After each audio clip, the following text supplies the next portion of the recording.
जय श्री राम।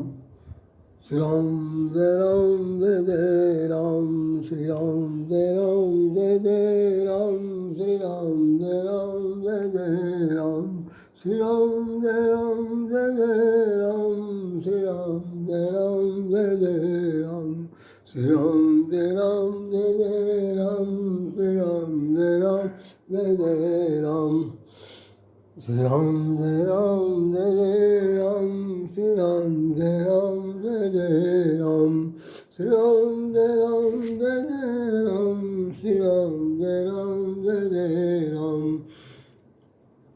हित रावण उत राम दुहाई, जय जय जय राजा राम जानकी रानी, आनंद अवध अवध राजधानी, सिया राम मैं सब जग जानी, करो प्रणाम जोरी जुगवानी। आज विजयदशमी का ये त्यौहार है। मैं आज बहुत संक्षेप में बोलूँगा, वो कल किसके बाद बात करेंगे। आप देख लें, आज का जो दृश्य है सामने आपको दिखाई पड़ रहा है, श्री राम के रावण पर विजय का अर्थ है। श्री राम के रावण के विजय का अर्थ है सामाजिक दुष्प्रवृत्तियों का दमन। ये लिखा हुआ है कि श्री राम की रावण पर विजय का अर्थ है सामाजिक दुष्प्रवृत्तियों का दमन। पुतला फूंकने से अच्छा है रावण को मारने के लिए मन से धर्माचरणी राम बना जाए। ये एक लेख है हमारा, छपा है 2 अक्टूबर 2006 को। आप इसमें हमारा नाम देख सकते हैं, निश्चित रूप से नाम कहीं पर छपा हुआ है, राधेश्याम राधे लिखा हुआ है। तो ये लेख हमारा छपा था 2 अक्टूबर 2006 को दैनिक राष्ट्रीय स्वरूप में। इसमें देखें विजयदशमी के विशेष पर्व पर ये हमारा आर्टिकल है। यहाँ पर देखिए ये एक आधुनिक रावण दिखाई पड़ रहा। ये आधुनिक रावण है, चश्मा लगाए हैं, बाकायदा सब दिखाई पड़ रहा। ये एक आधुनिक रावण है। इसमें लिखा हुआ है कि विजयदशमी की जो शुभ की शुरुआत अगर हो सकती है तो विजयदशमी के दिन से संभव है। विजयदशमी के दिन से संभव है, शुभ की शुरुआत विजयदशमी की संभव।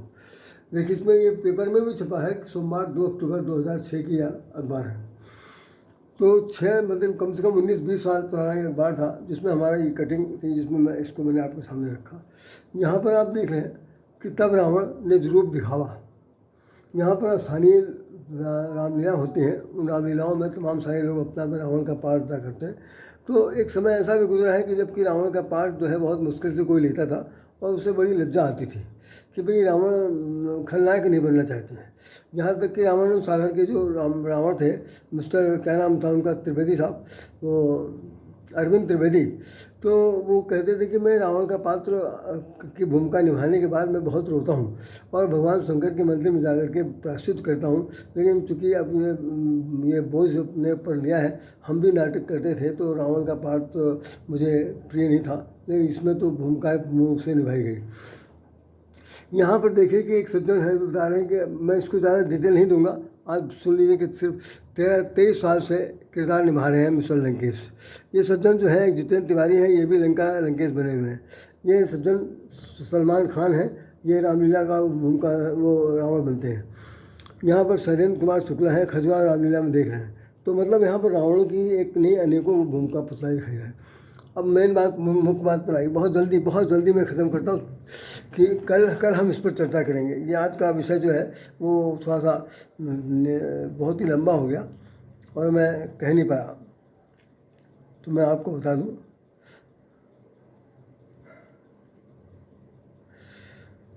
आज की बारिश में या पिछले 2 दिन की भविष्यवाणी ने कह दिया था कि ऐसा ना हो कि लंका दहन भी ना हो पाए और रावण भी ना जल पाए, क्योंकि हेडिंग उसने दी थी कि राम के बाणों की बौछार की जगह कहीं पानी की बौछार से रावण भीग न जाए या नष्ट न हो जाए, ऐसा कुछ कहा था।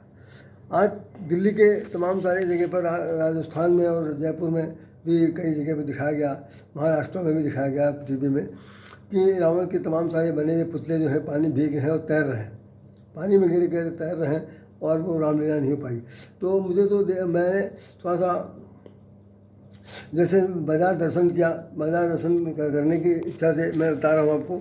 मैंने देखे हैं कि बहुत सैकड़ों लोग जो थे, वो जो लोग अपने अपने इलाकों में ले जाकर रावण दहन करने की जो भूमिका निभाते हैं, उनके यहाँ हर बार जो मेला लगता है उसमें बिल्कुल रावण को भी छांट भी नहीं रहे थे कि छोटा लिया जाए कि बड़ा लिया जाए, पैसे वाला लिया जाए गैर पैसे वाला लिया जाए, कि रावण छोटा होगा बड़ा होगा, इस तरह की मनचाही बात की जा रही थी। मतलब रावण को ही पसंद करना है तो छोटा या बड़ा, मन को भाताने वाला रावण चाहिए।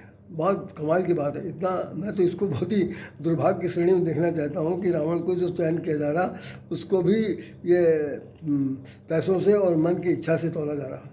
राम के नाम पर कोई किसी भी भूमिका के बारे में किसी ने नहीं सोचा, और बाज़ारों में जो बिक रहे हैं उससे रावण ही बिक रहे हैं। तो जहाँ पर जिस देश में, जिस राज्य में, जिस काल में, जिस खंड में केवल रावण ही रावण बिकेंगे, और रावण को बिकने के लिए लोगों की इच्छाओं का जो कहना चाहिए कि वो इच्छाओं की प्रतिपूर्ति, उनकी महत्वाकांक्षाएँ पूर्ण होगी, तो वहाँ पर रावण जिंदा रहेगा, मर नहीं सकता। इस बार रावण ने सोचा होगा, निश्चित रूप से सोचा होगा कि बहुत बार तुम लोग दहन कर चुके, अब की बार ऐसा करता हूँ कि मैं जलूँगा नहीं, जल समाधि ले लूँगा, वो मुझे बहुत पसंद है, लेकिन मैं मर नहीं सकता। तो भाई वो पानी में डूब गया। अब चाहे प्रकृति ने डुबोया, चाहे उसकी इच्छा से डूब गया, लेकिन रावण मरा नहीं, पानी में से जल समाधि ले ली। जल समाधि लेने वाले मैंने उनकी मृत्यु अकाल मृत्यु कहलाती है हमारे शास्त्रों में लिखा हुआ। तो जिसकी अकाल मृत्यु हुई है वो फिर से जिंदा हो जाएगा, और जिंदा होने के बाद हम सब पर फिर से हावी होगा। ये तो एक हमने चलते फिरते बातचीत को, व्यवहारिक पक्ष को, सामाजिक जो घटित घटना है उस पर चर्चा कर दी।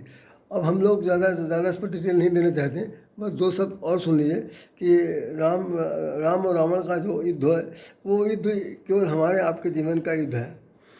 रावण हमारे दिल में है और राम हमारे दिल में है। दोनों के बीच में एक द्वंद्व है, एक सतोगुणी है, एक रजोगुणी है। और रजोगुणी जो राम है, वो सतोगुणी जो राम है, वो रजोगुणी और तमोगुणी रावण से लड़ना चाहता है। उसके लड़ने के लिए पूरी तैयारी चाहिए, और पूरी तैयारी के लिए जैसे 12 सेना इकट्ठा की गई थी और तमाम सारे देवताओं को सब इकट्ठा किए गए, तब जा कर के शिव की स्थापना हुई, और सबके इच्छाओं को स्वीकार करते हुए तब राम ने रावण पर विजय प्राप्त करने की चेष्टा की थी।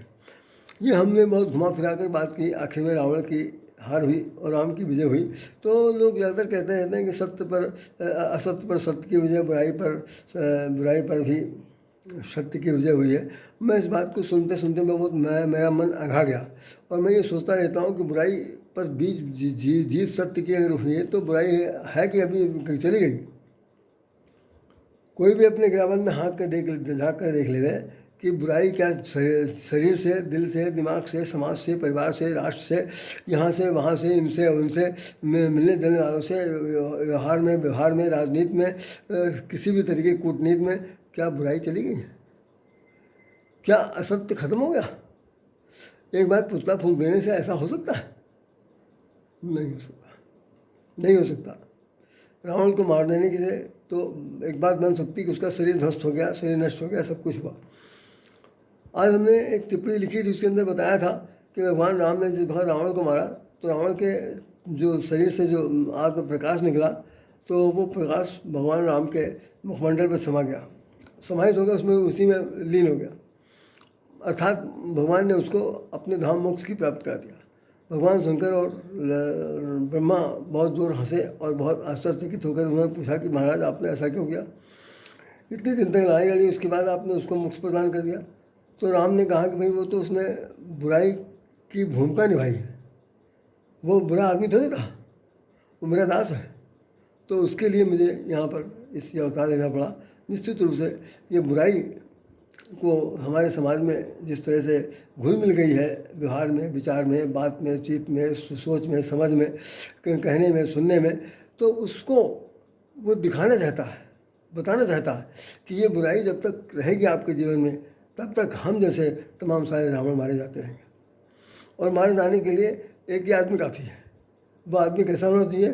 जो सत्य व्रतधारी होगा, जो सत्य पथी होगा, सत्य के मार्ग पर चलने वाला होगा, जो मर्यादा से ओतप्रोत होगा, वही मुझे मार सकता है। और संसार का दूसरा कोई व्यक्ति मुझे नहीं मार सकता। जो लोग खुद ही मेरे जैसे हैं वो क्या मारेंगे? वो क्या मारेंगे? वो तो खुद ही हमारी तरह से देखने में रावण है, लेकिन मरे मरा है।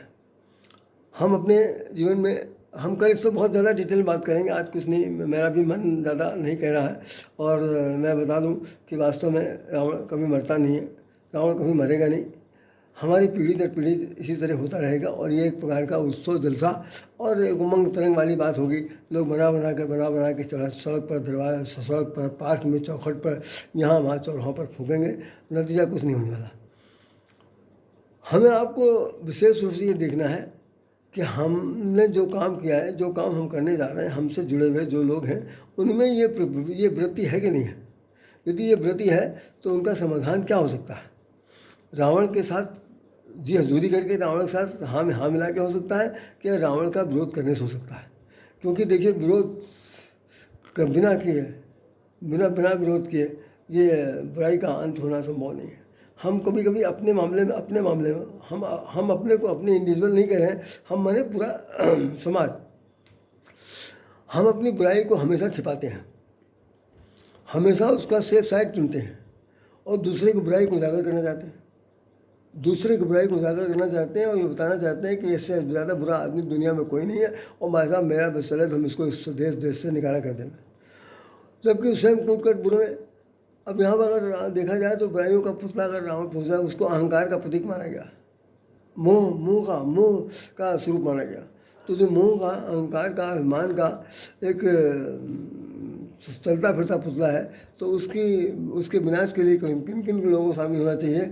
जो आदमी निर्मोही हो, जो आदमी निरंकारी हो, जो आदमी रजोगुण तमोगुण से या तीनों गुणों से निवृत्त हो गया हो, वही ऐसे लोगों को मार सकता है, बाकी कोई नहीं मार सकता।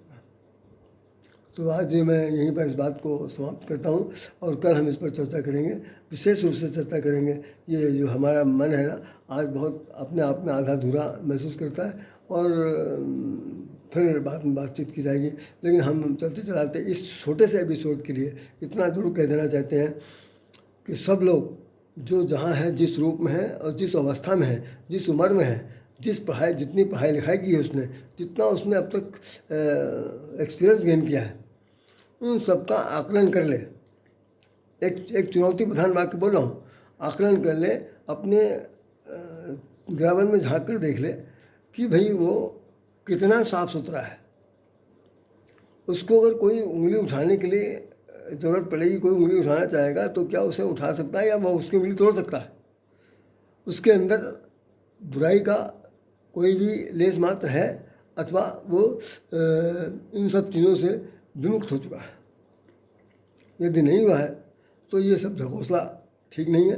पहले अपने मन को, विचार को, चाल चलन को, व्यवहार को, चारित्रिक चित्रण को, जो नकली ढंग से, आडंबर ढंग से, स्वांग के तरीके से रच रहे हैं, उससे मुक्ति पाइए। आज पूरे विश्व में जो चाल चली जा रही है वो किसी रावण जी से कम नहीं है। नोट कर लीजिए, उसमें से भारत देश पर सबकी उंगली टिकी हुई है। भारत राम है, जहाँ पर राम पैदा है, वो राम से लड़ने के लिए सारे देश एक एक होने जा रहे हैं, सब एक होने जा रहे हैं और हो करके वो हमसे परोक्ष से अपरोक्ष रूप से लड़ना चाहते हैं। हमारे देश में भीतर घाती बैठे हुए जो लोग हैं, जिनको मैं किसी भी संप्रदाय से जोड़कर कहना नहीं चाहता हूँ, लेकिन वो पूरी तरह से मुस्तैदी से तैयार है, पूरी उनके यहाँ तैयारी है और वो कब हम पर हमला कर देंगे आप अनुमान नहीं लगा सकते। जैसे रावण के घर में रावण के वंशज यही काम करते थे, छद्म भेषधारी थे और वो हर समय संतों को, मुनियों को, महात्माओं को, तपस्वियों को, सबको सजा देते थे, बुरा करते थे। यहाँ तक कि रामायण में एक बात लिखी हुई है कि राखियों को उन्हें स्वतंत्र, रावण ने अपने शासन काल में कभी किसी को स्वतंत्र रखा ही नहीं, तो सब स्वतंत्र बन के रहते थे। उसमें देवता भी शामिल थे, दिक्पाल भी शामिल थे और राक्षस तो थे ही जो कुछ जैसे उसके घर खानदानी, तो और भी लोग जो थे वो उन सब से वो मुक्त नहीं थे। तो निश्चित रूप से हमें रावण बनना है कि राम बनकर दिखाना है। इसमें राम बनने में थोड़ा कठिनाई जरूर है, लेकिन एक बार बन जाने के बाद आप खुद अनुमान लगाइए कि पूरे विश्व में राम के बाद दूसरा कोई चरित्र इस धरती पर न है और न किसी युग में अब होगा।